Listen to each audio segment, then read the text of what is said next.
Baik, bismillahirrahmanirrahim. Assalamualaikum warahmatullahi wabarakatuh. Apa kabar teman-teman dan rekan-rekan semuanya?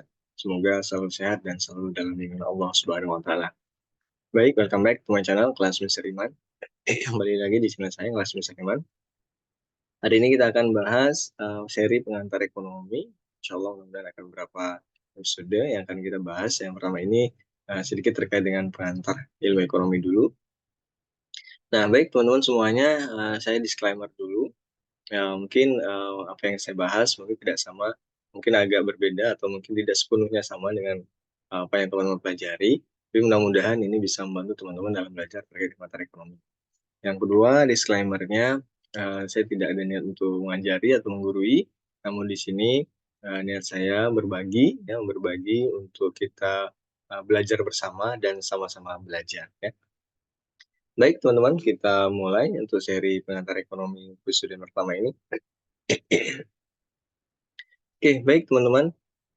Kita kita masuk kita mulai dengan pengantar ilmu ekonomi dulu. Nah, hakikat ilmu ekonomi ya, apa sih hakikat dari ilmu ekonomi? Nah, kita lihat ya. Nah, untuk hakikat pengantar ilmu ekonomi sendiri pada dasarnya ekonomi ini bagaimana ilmu yang pelajari bagaimana kita menyimbangkan antara kebutuhan manusia yang tidak terbatas dengan kebutuhan manusia yang tidak terbatas dengan sumber daya yang terbatas. Nah, disitulah muncul yang namanya ilmu ekonomi untuk menyambungkan kedua hal tersebut ya. Nah, nanti ada muncul masalah ekonomi itu dalam beberapa hal yang terkait dengan pertama utamanya adalah masalah kelangkaan ya, masalah kelangkaan dan bagaimana cara kita mengatasinya. Nah, dalam ilmu ekonomi itu terbagi menjadi dua, teman-teman semuanya, yaitu ada namanya mikro, kecil, ya, ekonomi mikro, dan namanya ekonomi makro atau lebih luas, atau besar gitu ya. Nah, untuk ekonomi makro itu sendiri, dia membahas terkait dengan pengangguran, ya, pengangguran merupakan jumlah tenaga kerja yang belum bekerja, kemudian terkait dengan pertumbuhan ekonomi, yang bagaimana pertumbuhan ekonomi suatu negara, kemudian bagaimana terjadi inflasi, kenaikan harga harga suatu barang dalam suatu waktu tertentu, kemudian terkait dengan masalah kemiskinan dan lain sebagainya, gitu ya. Untuk ekonomi makro dia lebih sifatnya luas, cakupannya lebih luas. Nah, sedangkan untuk ekonomi mikro, mikro itu lebih kecil ya, atau hal-hal lebih kecil ya. Yang pertama belajar tentang bagaimana barang dan jasa apa yang harus diproduksi ya, terkait dengan produksi ya. Pertama ada terkait dengan produksi atau hasilkan barang gitu ya, dan berapa jumlahnya. Kemudian terkait dengan metode apa barang jasa dihasilkan, dengan metode apa ya, dengan penggunaan apa, atau metode apa gitu ya, barang jasa. Kemudian bagaimana cara pembagian barang yang dihasilkan, pembagian atau pendistribusiannya gitu ya. Kemudian apakah sumber daya dimanfaatkan sepenuhnya atau sebagian menganggur? Apakah dari kegiatan tersebut, apakah semua sumber daya itu digunakan atau ada yang tidak gitu ya. Kemudian apakah daya beli uang dan tabungan konsumsi berkurang karena inflasi? Ya, terkait dengan daya beli juga untuk mikro ya. Kemudian terkait dengan apakah kemampuan perekonomian untuk menghasilkan barang bertambah atau tetap, bagaimana terkait dengan faktor-faktor penghasil barang atau jasa gitu ya. Jadi intinya di ekonomi mikro ini membahas terkait dengan produksi ya, kemudian produksi itu kan kalau kaitannya berarti ada proses konsumsi ya, kemudian kalau ada barang diproduksi pasti ada barang yang dikonsumsi, kemudian antara barang yang produksi dan barang yang dikonsumsi berarti ada yang produksi dan konsumen, harus ada yang menjembatannya, itu namanya distribusi gitu ya teman semuanya. Baik. Nah, untuk ekonomi makro sendiri kita bahas tadi pertama terkait dengan pengangguran dan inflasi ya, pengangguran dan inflasi. Kita coba cek dulu apa sih tampilannya.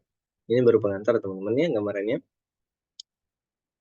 Nah, pemerintah telah membuat banyak kebijakan yang ditujukan untuk mencapai pertumbuhan ekonomi, ya, kesempatan kerja yang stabil harga. Pada kenyataannya, jarang pada saat yang sama terjadi kesempatan kerja penuh dan harga yang stabil.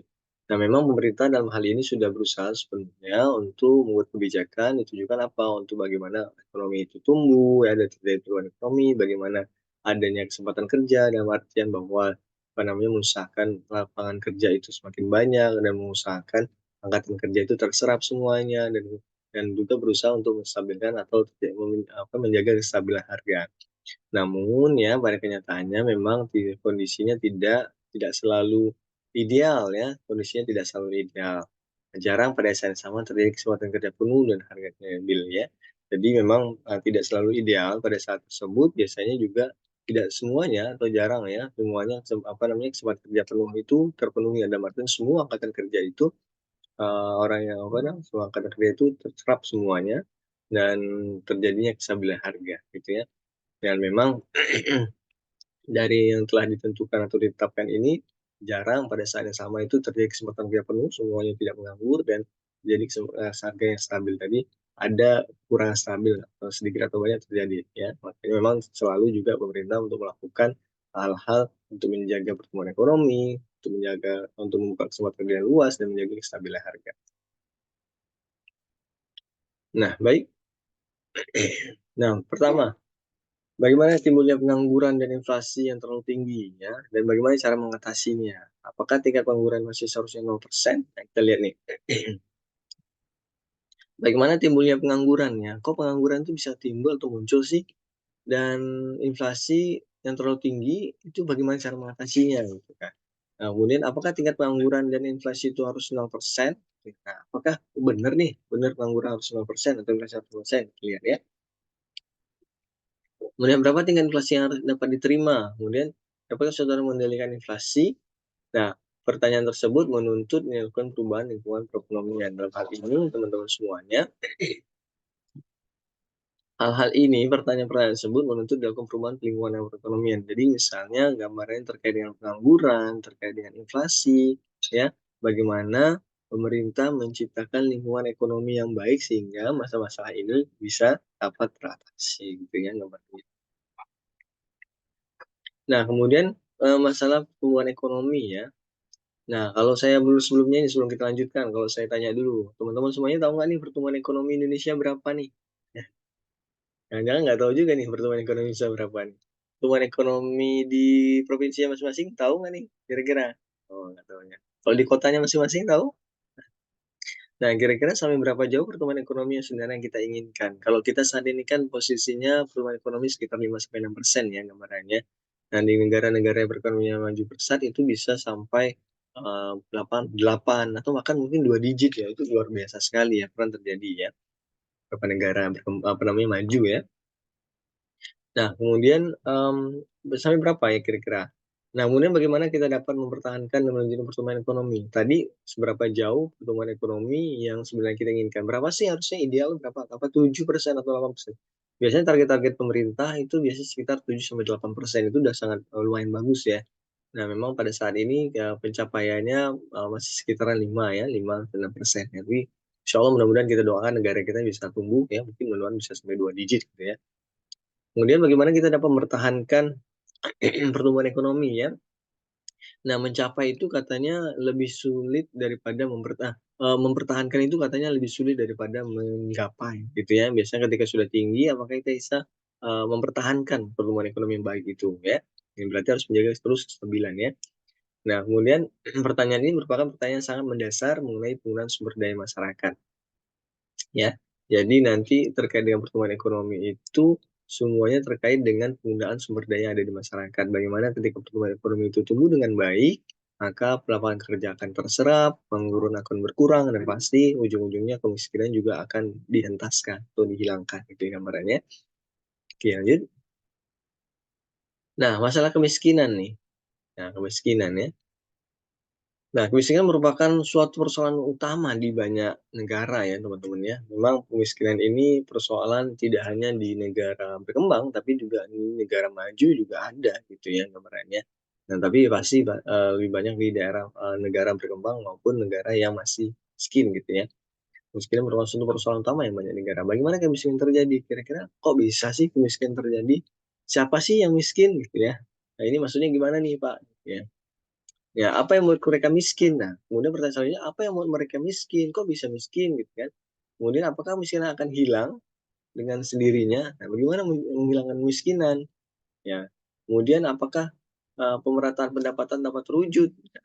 Nah, sekarang ini kan kalau ada yang bilang kan bahwa suatu negara yang maju itu, maksudnya suatu negara ada yang mengatakan bahwa, yang kaya makin kaya, yang miskin makin miskin. Itu, anekdot ya.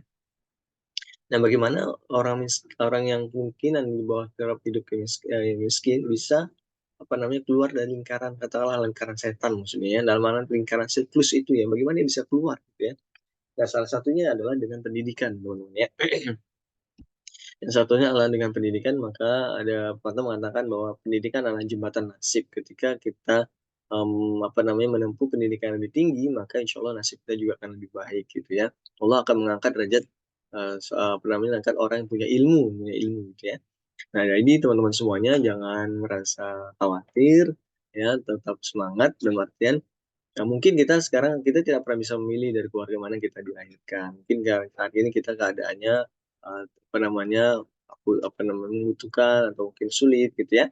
Tapi yakinlah dengan teman-teman kuliah ini, teman-teman sedang mempersiapkan jembatan nasib teman. Insya Allah kalau teman-teman serius kuliahnya, kemudian teman-teman serius apa namanya, membangun jejaringnya, insya Allah teman-teman akan sukses ke depan dan teman-teman akan keluar dari zona kemiskinan tersebut ya, kemarin. Oke, pertanyaan-pertanyaan ini kita bisa bahas, atau kita bisa, apa namanya, kita temukan dalam ilmu ekonomi gitu. Nah, kemudian apakah, ilmu ekonomi itu tanya lagi nih, ilmu ekonomi itu apa sih? Apa sih ilmu ekonomi itu gitu ya? Nah nah, menurut Alfred Marshall, ilmu ekonomi adalah suatu studi tentang manusia dalam urusan hidup yang biasa. Ya, jadi menurut Alfred Marshall, ilmu ekonomi adalah suatu studi tentang manusia dalam urusan hidup yang biasa. Dalam artian bagaimana manusia mengurus hidupnya gitu ya. Kemudian persoalan ekonomi tumbuh dari penggunaan sumber yang langka untuk menghasilkan kinerja manusia yang terbatas. Nah, persoalan ekonomi itu timbul atau muncul ketika dari penggunaan sumber daya yang langka. Penggunaan sumber daya ini kan langka ya, baik itu sumber daya alam dan sebagainya. Sumber daya ini yang langka untuk memuaskan keinginan manusia yang tak terbatas. Keinginan kita ini tidak terbatas ya. Kita sudah dapat ini, pengen ini, kita dapat ini, pengen ini. Ya. Nah, kelangkaan ini dapat dihindarkan dan merupakan inti persoalan ekonomi. Dan munculnya ekonomi ini, ya, ekosnomos ini adalah untuk mengatasi dari apa kelangkaan ini, untuk menghindari masalah kelangkaan dan memperseimbangkan antara kelangkaan dan keinginan manusia yang tidak terbatas tadi gitu ya kemarin. Kemudian kelangkaan, apa sih kelangkaan ya? Nah, dari tadi kita berbicara tentang kelangkaan ya. Kelangkaan itu apa sih?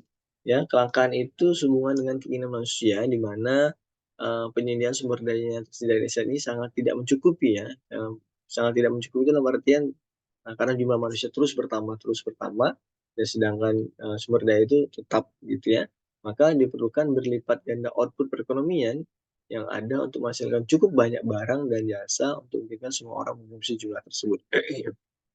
Sehingga lahirlah namanya, ilmu ekonomi, bagaimana produksi itu bisa digalakkan lebih banyak, dalam artian misalnya katakanlah pertanian, bagaimana pertanian itu digalakkan menjadi lebih besar, apa namanya, teknologinya lebih baik, maka itu akan menghasilkan barang-barang yang banyak.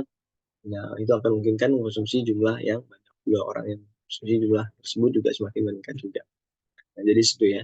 Jadi memang, untuk, apa namanya, masalah kelangkaan ini ditutupi dengan ilmu ekonomi, di mana ilmu ekonomi ini, apa namanya, melipat gandakan output perekonomian, hasil ekonomi, untuk menghasilkan cukup banyak barang dan jasa untuk memungkinkan semua orang mengkonsumsi jumlah tersebut, gitu ya. Oke.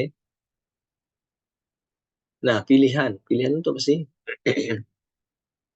Nah, karena sumber dayanya langka, masyarakat menghadapi persoalan nih, untuk memutuskan apa yang akan diproduksi dan bagaimana membagikan hasil produksinya di antara anggota masyarakat, gitu ya.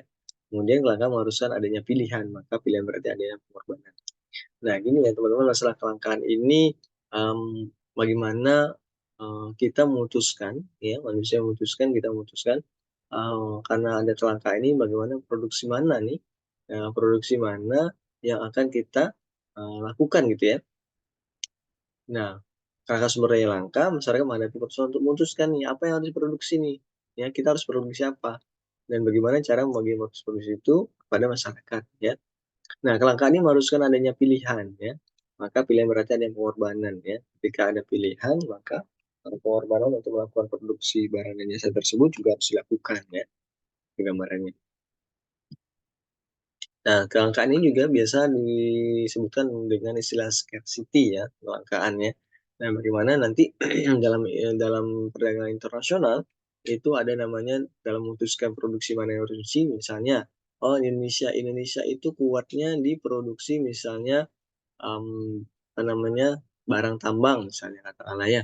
Nah, tapi kita tidak bisa memproduksi misalnya, pesawat terbang atau misalnya produksi ya pesawat terbang, maka adanya nanti perdagangan internasional di mana misalnya Jerman fokusnya dia tidak ada sumber daya alam, tapi dia fokusnya ke teknologi, dia pembuatan pesawat terbang.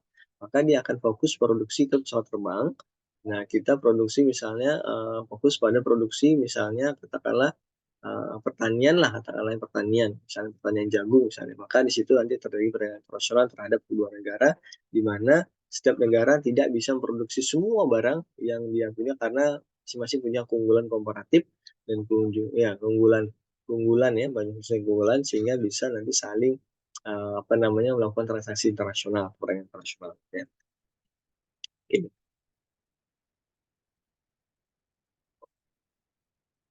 Nah, ada juga istilah yang namanya biaya kesempatan ya. Keputusan untuk memperoleh lebih dari satu barang berarti harus membuat suatu keputusan untuk memperoleh barang lain dalam jumlah yang lebih sedikit. Hal inilah yang membuat keputusan pertama menggunakan namanya pengorbanan ya, atau biaya ya. Kita memproduksi barang ini, maka produksi barang lain juga akan berkurang ya. Nah, setiap kali seorang manusia untuk membuat sebuah pilihan, orang itu harus membayar biaya oportunitas, biaya kesempatan ya. Jadi kalau kita misalnya pengen berlibur, maka kita harus meninggalkan pekerjaan untuk mendapatkan gaji yang baik, dapat dan honor ya misalnya. Nah, dan lain sebagainya gambarannya. Misalnya kita apa namanya? Kita pengen liburan, ya pengen liburan nih, liburan. Berarti kan ada biaya yang harus dibayar di situ. Maka kita harus mengorbankan apa namanya, apa namanya, membayar dari biaya biaya yang harus dikorbankan untuk memuaskan kebutuhan kita akan liburan, gitu ya. Nah, kalau kita tidak berlibur, misalnya kita kerja, maka kita mendapatkan kesempatan untuk mendapatkan penghasilan lebih, tapi tidak dapat liburan gitu ya, Mbak. Oke. Nah, secara luas ya, kita artikan ilmu ekonomi itu secara luas, adalah mengenai cara suatu masyarakat menggunakan sumber dayanya dan membagikan hasil produksi pada individu dan kelompok ya. Cara suatu masyarakat menggunakan sumber dayanya untuk membagikan hasil produksi pada individu dan kelompok. Jadi bagaimana kita menggunakan sumber daya itu dan membagikannya pada, hasil produksi pada individu dan kelompok. Nah, kemudian perubahan cara produksi dan distribusi beramatan dari waktu ke waktu. Memang kita melakukan perubahan-perubahan proses produksi dari cara produksi ya, dari waktu ke waktu supaya ada melakukan peningkatan gitu ya. Dan bagaimana terjadinya pemerataan atau distribusi pemerataan dari waktu ke waktu. Kemudian yang ketiga adalah bagaimana melakukan efisiensi dalam sistem perekonomian. Dalam sistem perekonomian itu selalu dievaluasi, maka sistem yang bagus ada selalu apa namanya, melakukan yang namanya efisiensi, tidak ada yang namanya pemborosan gitu ya. Dalam artian dalam proses produksi ya, oh ini bisa ditekan nih, produksi harusnya sebenarnya biaya seperti ini harus dikurangi, bahan bakunya mungkin bisa ditekan cari yang lebih murah, atau misalnya tenaga kerjanya bisa tenaga kerja yang apa namanya, bisa punya aktivitas yang tinggi sehingga bisa menghasilkan barang yang lebih besar gitu ya, jadi lebih efisien gitu barangnya. Nah, kita lihat menurut beberapa para ahli terkait dengan ilmu ekonomi, menurut Albert Elmeyers, ilmu ekonomi adalah ilmu pengetahuan yang mempersoalkan kebutuhan dan penguasaan kebutuhan manusia. Ya, menurut J.L. May Junior, ekonomi adalah ilmu pengetahuan yang mempelajari usaha manusia ke arah kemakmuran. Nah, ini juga ya, bagaimana ekonomi itu apa yang diciptakan untuk ekonomi ilmu pengetahuan diciptakan atau yang mempelajari terkait dengan bagaimana manusia mencapai ke arah kemakmuran ya. Kemudian ada juga mengatakan bahwa ilmu ekonomi adalah studi mengenai kekayaan material. Ya, kemudian ada juga mengatakan bahwa ilmu ekonomi adalah ilmu mengenai penilaian serta pilihan manusia. Jadi ada beberapa terkait dengan apa namanya, pengertian terkait dengan ilmu ekonomi. Tadi Albert Marel mengatakan bahwa persoalan kebutuhan ya, karena tadinya persoalan kebutuhan, di mana kebutuhan manusia itu tidak terbatas, sedangkan alat pemuasnya atau barang jasanya itu sangat terbatas. Ya. Nah, menurut Frank Knight, studi ilmu ekonomi adalah studi mengenai ilmu ekonomi adalah studi mengenai cara bertindak ekonomis. Cara bertindak ekonomis itu dalam artian bahwa bagaimana kita melakukan hal-hal apapun itu terkait dengan selalu ekonomi. Ekonomis itu ya tadi ya, terkait dengan penuh perencanaan, efisiensi, efektivitas, dan sebagainya.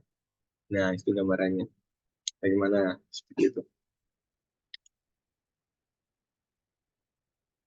Oke, mungkin, untuk saat ini itu aja, teman-teman dan rekan-rekan semuanya untuk gambaran, pengantar pada hari ini. Semoga bermanfaat untuk teman-teman semuanya. Yang pasti mudah-mudahan kita bisa saling, apa namanya, belajar bersama dan sama-sama belajar untuk, apa namanya, terkait dengan, materi pengantar ekonomi ini.